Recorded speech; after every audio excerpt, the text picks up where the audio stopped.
कौन देखता है? तीसरी company British east India company. British east India company स्थापना होती है 1600 में। तो स्थापना हो गया, सोचा सब कि हाँ हम लोग मिलके कब्जा करेंगे, भारत में जाएंगे, व्यापार करेंगे, वहां जितना मिलेगा लेके आ जाएंगे, सामान वहां से सस्ता खरीदेंगे, यहाँ आके महंगा में बेच देंगे। शुरुआत में उन लोग का यही था। अंग्रेज हमें कब्जा करने ही नहीं आए थे, कमाने आए थे। वो यहाँ आने के बाद देखे थे कि भाई साहब ये देश है कि कौन चीज है, जिसको जहां मन मिल रहा है वो अपन राजा बन जा रहा है। राजा मतलब क्या होता है? देश।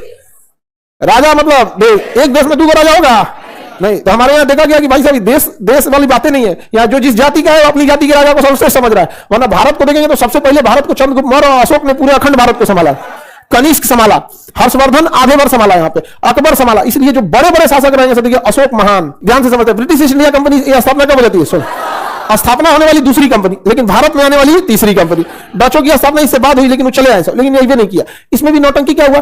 स्थापना के समय तो मुगल बादशाह अकबर था, स्थापना के समय मुगल बादशाह, लेकिन जब ये भारत आए लोग तो उस समय जहांगीर था।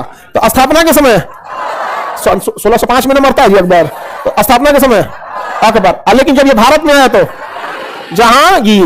किसके समय? जहांगीर। याद कीजिए 1608 में कैप्टन हॉकिंस, कैप्टन हॉकिंस, ठीक है, चंद्रबिंदु तो भी लगेगा, कैप्टन हॉकिंस। और 1615 Thomas Roe, Thomas Roe, Thomas Roe, याद है? जहांगीर के काल में आए थे सब। स्थापना कब हुई थी? आप ध्यान से समझते हैं ब्रिटिश ईस्ट इंडिया कंपनी के बारे में, क्योंकि इसको ध्यान से देखना आप लोग को। यही सोच रहे सब यहाँ रह गया सब। और इन्होंने ब्रिटिश ईस्ट इंडिया कंपनी इतने समझदार थे, ये किसी भी लड़ाई में उतना ही पड़ते थे जितना इनको फायदा हो। बस बहुत ज्यादा लड़ाई को सीरियस नहीं लेते थे, जहां तक फायदा होगा वहीं तक काम करते थे। इनके लड़ाई का मकसद ही था, ये इतने राजा बनना ही नहीं था। और भारत के लोगों की मेंटेलिटी था कम में कमाए लेकिन राजा रहे। और इनका कहना है कि अरे भैया राजा मत दो, हमको कमाने दो यहाँ पे, बस उसको मतलब राजा तुम ही रहो। भारत के आदमी को कमाने से मतलब नहीं था। अभी देखिएगा ना, घर में कुछ रहे ना रहे, ताव में देर चलेगा। आप कह दीजिएगा कि अरे थोड़ा आराम से बोलिए, अरे हम झूठ पे क्या बतियाएंगे और कौन क्या बतियाएंगे? हम लोग यहाँ तो सब चीज जहू बहुते ज्यादा है। गाँव में देखिएगा ना, ढेर तो मीडियम टाइप का आदमी रहेगा, ढेर उछलेगा, ये तो आदमी परेशान रहता है सबसे। आगे बढ़े तो हम देखते हैं ब्रिटिश ईस्ट इंडिया कंपनी आई, इन्होंने अपना पहला कारखाना कहां डाला? सूरत में। पहला कारखाना सूरत में, पहला कारखाना। अच्छा, सूरत में कौन सा खेती हो रहा था?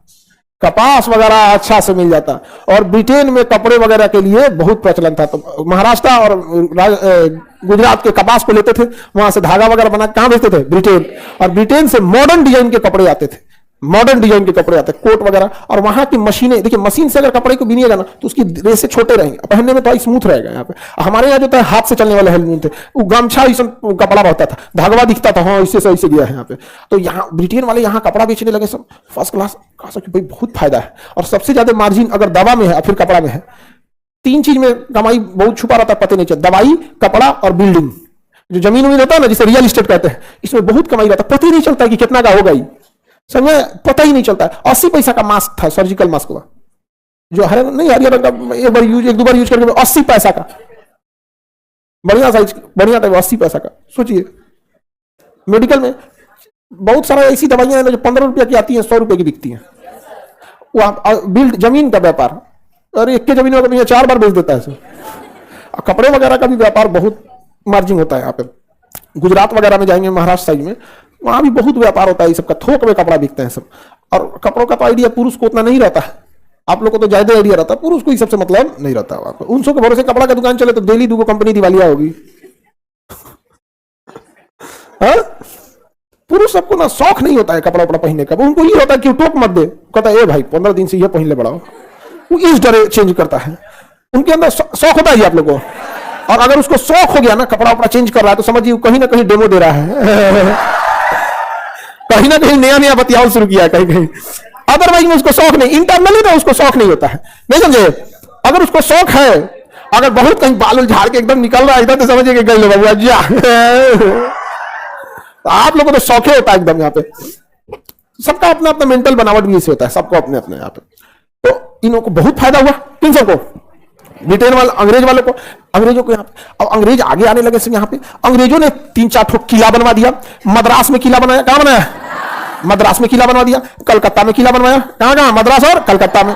किला का नाम पूछेगा, किला का नाम मद्रास में है Saint George, Saint George, Saint George किला। कलकत्ता में विलियम किला, विलियम विलियम किला, विलियम किला, वहां का राजा का नाम था इंग्लैंड का विलियम, विलियम किला। अब देखिए किला को अंग्रेजी में फोर्ट कहा जाता है। क्या कहा जाता है? फोर्ट। क्या कहेंगे? फोर्ट। तो इसको कहेगा फोर्ट सेंट जॉर्ज। विद्यार्थी को याद नहीं होगा, अरे सीधे बोले सेंट जॉर्ज किला, सेंट जॉर्ज किला। और को बोलेंगे हम फोर्ट सेंट जॉर्ज, लगे कोनो दवाई का नाम है, नहीं होगा। सेंट जॉर्ज के नाम पे किला बनाया, जैसे अकबर का किला, इलाहाबाद का किला, लाल किला, उसी को कहेंगे रेड फोर्ट, लगे को नया चीज है। सेंट विलियम का किला, फोर्ट विलियम, क्या है? Fort William. तो एक हो गया फोर्ट विलियम, सेंट जॉर्ज। ये क्या बनवाया सब? किला बनवाया, सब किला बनवाया यहाँ पे। और इन लोगों को चाहता था सब बहुत ज्यादा व्यापार करने के लिए। इस वजह से इन्होंने देखा कि भारत में विवाद कम से कम रखा जाए, इन्होंने डिस्प्यूट कम से कम रखने की कोशिश किया। तो 1661 ईस्वी में ना, 1661 ईस्वी में ब्रिटेन के राजा, ब्रिटेन के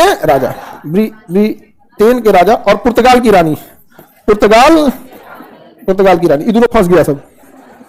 ब्रिटेन के राजा किससे फंस गया? पुर्तगाल की रानी से। राजा का नाम था चार्ल्स द्वितीय। क्या नाम था? चार्ल्स द्वितीय। फंस गया किससे? कैथरीन से। किससे फंस गया? कैथरीन से। क्या हो गया?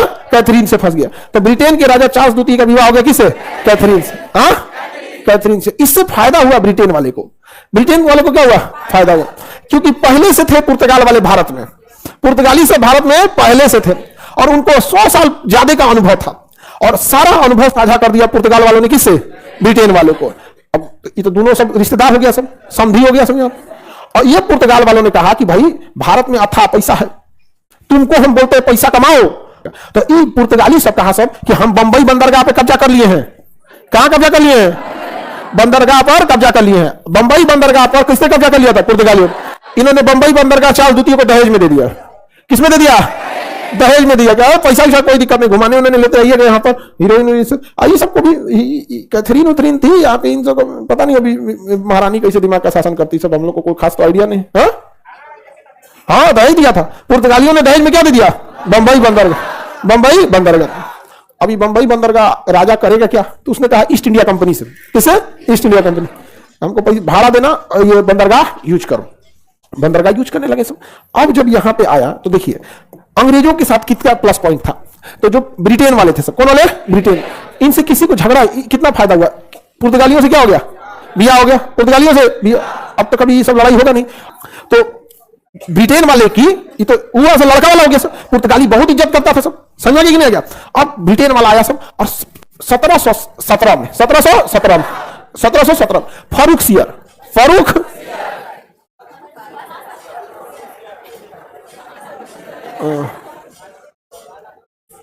फारूक सियर इस ससुरा बीमार पड़ गया। क्या पड़ गया? बीमार पड़ गया। अंग्रेज डॉक्टर, याद करिए, हैमिल्टन, अंग्रेज डॉक्टर हैमिल्टन। हैमिल्टन ने क्या किया? इलाज किया। इस ससुर ने, फारूक सियर ने क्या कर दिया? मान्यता दे दिया। क्या दे दिया? मान्यता दे दिया, जिसे ब्रिटेन का क्या कहता है? Magna carta, Magna carta. यही फारूक सियर मराठों को भी दिया था। तो पहला मैग्ना कार्टा मिल गया किसको? फारूक सियर को। तो ये खुलेआम व्यापार कर सकते थे, और पुर्तगाली इन्हें रोकने वाले नहीं थे। अब इन्होंने आगे बढ़ना चालू किया। 1757 आया, 1700 पलासी की लड़ाई लड़ लिया सब। कौन सी लड़ाई? अब बंगाल जीत लिया सब। पलासी की लड़ाई में क्या जीत लिया सब? अंग्रेजों की यह तीसरी जीत साबित हो गई। पहला पुर्तगालियों से ब्याह कर लिया। अगर पुर्तगालियों से ब्याह नहीं हुआ रहता ना, तो भारत में आप दो लड़ाइयां देख रहे होते, पुर्तगाली और अंग्रेज आपस में लड़ रहा होता था। लेकिन वो ब्याह कर लिया सब। यहां पर आइए फंस गई कौन? कैथरीन। अब ये फंस गई कि वो फंसा लिया, कौन जान रहा है यहाँ पे? हाँ, अब ब्याह हो गया। भारत का अब कोनो उससे क्या मतलब है? यहाँ पे ब्याह इसी का हुआ, इससे फायदा इसी को ना हुआ। यहाँ पे चाहिए फंसा, चाहिए फंसा, चाकू गिरे तरबूजा पे, तरबूजा गिरे चाकू पे। तो आखिर फायदा किसको हो गया? ब्रिटेन वाले को। तो ब्रिटेन वाला को पहला जीत तो यही मिल गया। दूसरा हैसियार दे दिया, फारूक सियर वाला क्या दे दिया? मान्यता दे दिया। क्या दे दिया? मान्यता दे दिया। 1757 में पलासी की बंगाल जीत लिया। क्या जीत लिया? बंगाल जीत लिया। 1759 में वेदरा का युद्ध, वेदरा का युद्ध मार के डचों को हरा दिया। किसको मारा दिया? डच मार दिया। बोलो, हो गया काम। अंग्रेजों को देखना कितना तेजी से जीत मिल रही है। सबसे पहले ब्याह कर लिया फारूक सियर से, मान्यता ले ली। 1757 में बंगाल जीत लिया, पलासी के युद्ध, वेदरा के युद्ध में डचों को हरा दिया। और जस्ट अगले साल 1760 में वाडिवास का युद्ध। कौन सा युद्ध? वाडिवास का युद्ध, वाडिवास का युद्ध, वाडिवास के युद्ध में फ्रांसीसियों को हरा दिया। किसे हरा दिया? फ्रांसीसियों को हरा दिया। 1760 के फ्रांसीसी युद्ध में किसे हरा दिया? बताइए कितना किस्मत अच्छा है अंग्रेजों का। देख रहे हैं जीतते जा रहे हैं, सब जीत रहे हैं कि नहीं? अब देखिए आगे समझिए, जस्ट अगले साल 1761 पानीपत, पानीपत कौन सा लड़ाई? इसमें किसकी हार हो गई? मराठों की। अंग्रेजों ने एक गोली नहीं चलाया, अहमद साहब अब्दाली आया, मराठों को हराया, मराठे यहां समाप्त हो गए, अहमद साहब अब्दाली चल गया। अंग्रेजों ने क्या किया? बाहर भाई किस्मत, समझा कि नहीं गया? समझा? मराठे जीत गए, मराठे यहां हार गए। अब अगली नंबर था मुगलों को हराने का। जो मुगल यहां मान्यता दे रहे थे, अब मुगलों को हराने की बारी थी। तो जस्ट 1764 बक्सर का युद्ध। कौन सा युद्ध? बक्सर का युद्ध। बक्सर के युद्ध में इन्होंने किसे हरा दिया? मुगलों को। शाह आलम द्वितीय मुगल को हराकर पूरे भारत पर कब्जा कर लिया। अब अंग्रेजों को हराने वाले लड़ने की जरूरत ही नहीं, किसी से लड़ने की जरूरत ही, सब कब्जा कर लिया अंग्रेज सिस्टम। अब किससे लड़ेंगे? बोलिए ना। मराठा हार गए, मुगल हार गए, बंगाल के निजाम हार गए, डच को भगा दिया, फ्रांसीसियों को हरा दिया, पुर्तगालियों से ब्याह कर लिया। बाकी कोई अंग्रेज कंपनी में इतनी ताकत ही नहीं थी, और ब्रिटेन वाले सब पूरी तरह से कब्जा कर लिए सब। इसके बावजूद वो राजा नहीं बने थे। उनको कहना था हमको पैसा चाहिए। क्या चाहिए? क्योंकि वहां जनसंख्या ज्यादा नहीं है ब्रिटेन में, इसलिए ज्यादा क्षेत्रफल उसी को चाहिए जिसका पास ज्यादा जनसंख्या है, उसको चाहिए पैसा। पैसा लेके गए यहाँ पे, जितना पैसा लूट के ले गए सब ना, ऊपर वाला मतलब क्या बताए, बहुत। तुम सब लोग दुआ मांगना लो हिटलर के लिए, उसको खूब मतलब आशीर्वाद देना। जितना पैसा भारत से लूट के